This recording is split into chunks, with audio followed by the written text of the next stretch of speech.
Herpes వ్యాధి AIDS వ్యాధిగా మారుతుందా? Herpes వ్యాధి ఎయిడ్స్ కింద మారదండి. హెర్పిసే ఎయిడ్సే. అనేక వైరల్ డిసీజ్ ఉన్నాయండి. దాదాపు కొన్ని వందలు ఉన్నాయి. 200-300 రకాల వైరస్ డిసీజ్ ఉన్నాయి. దాంట్లో హెర్పిస్ సింప్లిస్ ఒకటి.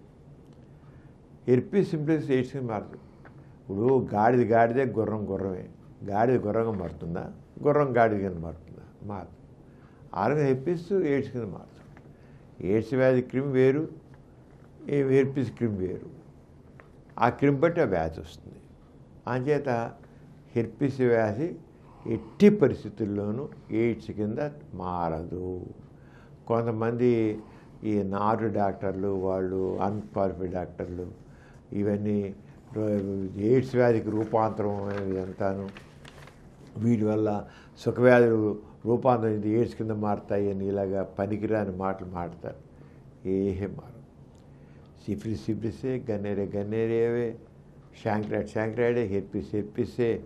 దేనికదే అది ఇంకో ఎయిడ్స్ కింద మారదు. ఎయిడ్స్ వ్యాధే. అంతేకాని రూపాంతరం చెందడాలు ఇవన్నీ ఉండవు. ఏమాత్రం జ్ఞానం లేని వాళ్ళు అలా మాట్లాడతారు. అంతేగాని లేదు. హెర్పిస్ సింప్లెక్స్, హెర్పిస్ వ్యాధి 80% ఎయిడ్స్ కింద మారదు. ఈ కార్యక్రమం మీకు ఎంతో నచ్చింది కదా. ఇటువంటి మరిన్ని వీడియోల కోసం అనతి కాలంలోనే 20 కోట్లకు పైగా వ్యూస్ సాధించిన సమరం ఛానల్ సమర్పించు సమరం మీకోసం ఛానల్కు సబ్స్క్రైబ్ చేయండి, లైక్ చేయండి, మీ ఫ్రెండ్స్కి షేర్ చేయండి.